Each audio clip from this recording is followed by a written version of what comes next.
bago ka sa channel na to, huwag kalimutang mag-subscribe sa YouTube channel ng Frontline TV. Maraming salamat po.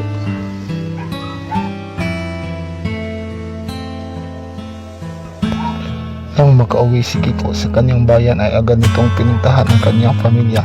Tuwang-tuwa ang kanyang pamilya, lalo na ang kanyang ina, dahil matagal din niyang di nakasama ang anak. Nagkaroon ng munting salo-salo ang pamilya. Habang kasama ni Kiko ang pamilya niya ay wala siyang kaalam-alam na may nangyayari na sa bahay ni Nika. Pangyayaring magiging dahilan ng lalong pagkakasira ni Isidro kay Kiko. Ganun din kay Nika, at tuloy ang pagkawala ng pag-asa ni Kiko kay Nika. Kinabukasan ay nagpaalam si Kiko sa kanyang pamilya upang puntahan si Nika sa bahay nito. Nais niya sorpresahin at muling ligawan si Nika, at para tanungin din si Nika sa dahilan ng pag-ipaghiwalay nito sa kanya. Pagkarating ni Kiko sa bahay ni Nika ay nasurpresa siya sa pangyayaring kitang-kita ng kanyang mga mata. Si Isidro at Nika ay aktong naghahalikan sa sala ng bahay ni Nika na tila wala silang pakialam kung may makikita man sa kanila. Biglang na uminit ang ulo ni Kiko sa nakita at dali-daling sinuntok si Isidro. Ito ba? Siya ba ang dahilan kung bakit ka nakipaghiwalay sa akin? Ang tanong ni Kiko kay Nika. Oo, si Isidro. Siya na ang mahal ko ngayon. Mas nararamdaman ko kasi ang pag-ibig ni Isidro kaysa sayo, sagot ni Nika kay Kiko. At ikaw naman, Isidro, best friend pa naman kita. Ba't mo nagawa sa akin to? Girlfriend ko, ginawa mo? Bakit si Nika pa? At bakit ikaw pa, Isidro? Bakit ikaw pa umagaw sa kanya? Tanggap ko pa sana kung sa iba siya napunta, pero sa'yo, yun yung hindi ko matanggap, sabi ni Kiko. Please Kiko, umalis ka na. Walang magagawa yung init ng ulo mo. Dahil si Isidro na ang pinili ko ngayon, sabi ni Nika. Mula ngayon, Isidro, huwag ka nang magpapakita sa akin dahil sirang-sira na ang pagkakaibigan natin, sabi ni Kiko bago ito umalis sa bahay ni Nika. Bago pa siya makarating sa kanilang bahay ay nakasalubong niya ang kanyang dalawa pang kaibigan na sina Dudes at George.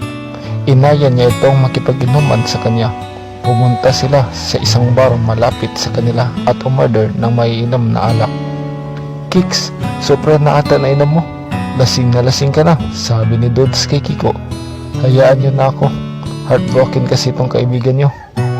Hiniwalayan ako ni Nika para ipagpalit sa best friend kong si Isidro, sabi ni Kiko sa dalawa. Hindi sagot ang sobrang kalasingan sa problema mo, pre. Marami pang babae magkakagusto sa iyo, sabi ni George kay Kiko. Iba kasi si Nika, siya ang first girlfriend ko at mahal na mahal ko yun. At saka, bakit pa si Isidro ang umagaw sa girlfriend ko? Bakit best friend ko pa? Tanggap ko pa sana kung ibang lalaki ang umagaw sa girlfriend ko. Pero si Isidro, yun yung hindi ko matanggap. Hindi ko na siya best friend mula ngayon, sabi ni Kiko sa dalawa, sabay iyak. Kicks, hayaan mo na. Nangyari na yan. Yung best friend mo ang pinili ni Nika. May tsura ka at gwapo pa kaysa kay Isidro. Marami pang magkakagusto sa iyo ng mga babae. Limutan mo na si Isidro at Nika. I-erase mo na sila sa buhay mo mula ngayon para madali kang makamove on. Mula ngayon, i-enjoy mo na ang pagiging single. Makakahanap ka din ng tamang babae para sa iyo, sabi ni Dudes kay Kiko. Biglang sumuka si Kiko sa sobrang kalasingan. Tara na, ihahatid ka na namin sa inyo. Sobrang lasing na lasing ka. Baka di mo na matandaan kung saan ka uuwi, sabi ni George.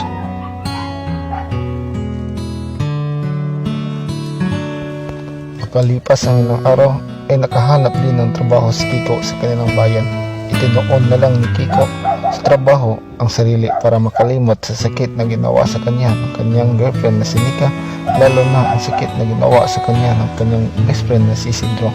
Nagsumikap siya lalo sa buhay.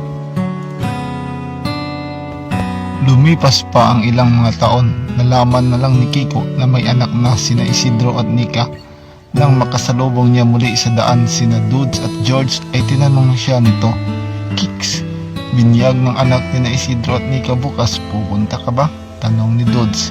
"Hindi na siguro, Dudes," sagot naman ni Kiko. Sa katagalan ay unti-unti lang nalimutan ni Kiko ang ginawa sa kanya ni Nika at Isidro. Hanggang sa makilala niya ang babaeng muling nagpabihag ng kanyang puso na si Leia. Isang araw, habang papunta siya sa trabaho, ay aksidenteng nakasalubong niya sa daan si Nika. "Hi Nika," bati ni Kiko kay Nika. "Kiko, ikaw pala yan," sabi ni Nika. "Kumusta ka na? Ito na ba ang anak niyo ni Isidro? Malaki na pala," sabi ni Kiko. Sa pagtatanong ni Kiko na yon ay hindi makatingin si Nika sa kanya. "Oo Kiko, si Peter, anak namin ni Isidro," sagot ni Nika. Pero hindi pa din makatingin ng diretso sa kanya si Nika. "Kiko, mauna na kami," sabi ni Nika.